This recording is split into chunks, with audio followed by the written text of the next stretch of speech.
شب بارات مسلمانوں کے لیے ایک بہت حسین رات اور مبارک تحفہ ہے، لیکن ہم میں سے بعض لوگ اس کی قدر و اہمیت سے آگاہ نہیں۔ شب بارات شعبان کی 15ویں شب ہے۔ آج کل بہت سے لوگوں کی زبان پر بارات کا لفظ عام ہو گیا ہے۔ بارات دولہے کے ساتھ جانے والے قافلے کو کہا جاتا ہے۔ یہی وجہ ہے کہ شاید جس طرح دولہے کی بارات میں پٹاخے پھاڑے جاتے ہیں، اسی طرح اس مبارک رات میں لوگوں نے اس جاہلانہ رسم کو اختیار کر لیا ہے۔ یہ لفظ برات نہیں، براعت ہے، جس کے معنی چھٹکارا حاصل کرنا یا نجات پانا ہے۔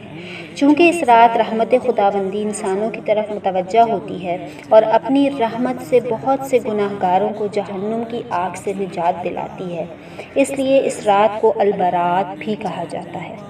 ترمذی شریف کی حدیث ہے کہ حضرت عائشہ صدیقہ رضی اللہ تعالیٰ عنہ فرماتی ہیں کہ ایک رات میں نے حضور اکرم صلی اللہ علیہ وآلہ وسلم کو بستر پر موجود نہ پایا تو میں آپ کی تلاش میں نکلی۔ آپ صلی اللہ علیہ وآلہ وسلم جنت البقیع کے قبرستان میں موجود تھے اور آپ کا سر مبارک آسمان کی طرف اٹھا ہوا تھا۔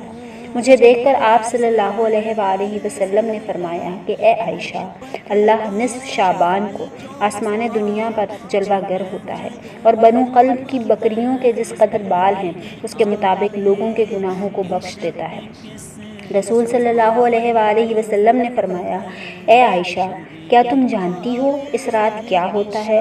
حضرت عائشہ صدیقہ فرماتی ہیں کہ میں نے عرض کیا، یا رسول اللہ صلی اللہ علیہ وآلہ وسلم، آپ بتائیے اس رات کیا ہوتا ہے؟ آپ صلی اللہ علیہ وآلہ وسلم نے فرمایا، اس رات اس دنیا میں جس شخص نے آنا ہوتا ہے اور اس سال جس شخص نے اس دنیا سے جانا ہوتا ہے، ان کا مرنا اور پیدا ہونا لکھا جاتا ہے، اور جو فرشتے ان کاموں پر مقرر کیے گئے ہیں ان کو اطلاع دے دی جاتی ہے کہ کس انسان کو اس برس کتنا رزق ملنا ہے۔ اس رات سورج ڈوبتے ہی اللہ رب العزت پہلے آسمان یعنی آسمان دنیا پر تشریف لاتے ہیں اور فرماتے ہیں کہ ہے کوئی میرا بندہ جو مجھ سے بخشش طلب کرے اور میں اس کو بخش دوں؟ ہے کوئی جو مجھ سے رزق مانگے اور میں اسے رزق عطا کروں؟ اور ہے کوئی مصیبت کا مارا جو مجھ سے مدد طلب کرے اور میں اس کی مصیبت کو اپنی رحمت سے دور فرما دوں؟ بندوں کو چاہیے کہ وہ اس رات اللہ رب العزت کی خوب عبادت کریں اور اپنے کیے گئے گناہوں کی معافی مانگیں اور روزہ رکھیں۔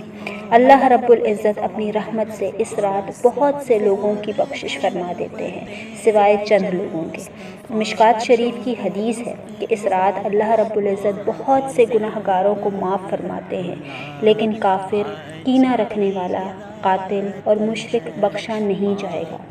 حضرت امام طاؤس یمانی فرماتے ہیں کہ میں نے امام حسن بن علی علیہم السلام سے 15 شعبان کی رات اور اس میں عمل کے بارے میں پوچھا تو آپ رضی اللہ تعالیٰ عنہ نے ارشاد فرمایا، میں اس رات کو 3 حصوں میں تقسیم کرتا ہوں۔ ایک حصے میں اپنے نانا جان پر درود شریف پڑھتا ہوں، یہ اللہ تعالیٰ کے اس حکم کی تعمیل کرتا ہوں کہ اس نے حکم دیا، اے ایمان والو، تم بھی آپ صلی اللہ علیہ وآلہ وسلم پر درود بھیجا کرو اور خوب درود بھیجا کرو۔ رات کے دوسرے حصے میں استغفار کرتا ہوں، اللہ کے اس حکم پر عمل کرتے ہوئے کہ اس نے فرمایا، اور نہ ہی اللہ ایسی حالت میں ان پر عذاب فرمانے والا ہے کہ وہ اس سے مغفرت طلب کر رہے ہوں۔